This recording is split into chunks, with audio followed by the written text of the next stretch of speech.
కేసీఆర్ కుటుంబాన్ని అరెస్ట్ చేసే దమ్ము లేదని ఒప్పుకోండి. మీకుంటే మీరు ఏయ్యుర్రా రేవంత్ రెడ్డికి లేదని ఒప్పుకుంటాడా? బాండ్ పేపర్ రాసిచ్చి నాకు ధైర్యం లేదు, నువ్వు అరెస్ట్ చేయి బండి సంజయ్ గారని ఒప్పుకుంటాడా? ఆ మేరకు కేంద్రానికి లేఖ రాయండి, అప్పుడు వారి సంగతి మేము చూసుకుంటాం. సీఎం రేవంత్కు కేంద్ర మంత్రి బండి సవాల్. రేవంత్ది ఓవైసీది ఒకటే స్క్రిప్ట్ అని విమర్శ. దేశ విభజనకు రేవంత్ కుట్ర. రామచందర్ రావు. సింగరేణి నిధులు గజ్వేల్ కోడంగల్కు అందిన కాడికి దోచుకొని సంస్థను సర్వనాశనం చేశారు కిషన్ రెడ్డి. బండి సంజయ్ అన్న అసలు ఎప్పుడు ఏం మాట్లాడుతారో అర్థం కాదు. రేవంత్ రెడ్డి అట దేశ విభజనకు కుట్ర చేసిండట. మరి ఏ విధంగా కుట్ర చేసిండో చెప్పాలిగా. కేసీఆర్ని రేవంత్ రెడ్డి గారు పట్టుకోలేకపోతాను. బండి సంజయ్ గారు ఏమన్నారు? మేము అధికారంలోకి వస్తే కేసీఆర్ కుటుంబాన్ని తిహార్ జైలుకు పంపుతామన్నారు. మరి ఏమైంది బండి సంజయ్ గారు? కేటీఆర్ని, హరీష్ రావుని, కేటీఆర్ని వీళ్ళందరినీ జైల్లో వస్తానన్నారు కదా. మరి మీరే ఉన్నారు కేంద్రంలో.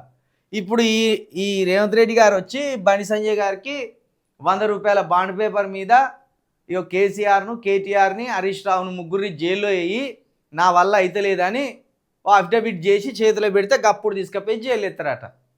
రాజకీయ నాయకుల మభ్యపెట్టే మాటలు చూడుర్రి. ఒకరి మీద ఒకరు నెట్టేసుకుంటూ కాలాన్ని గడుపుతున్న విధానం చూడుర్రి.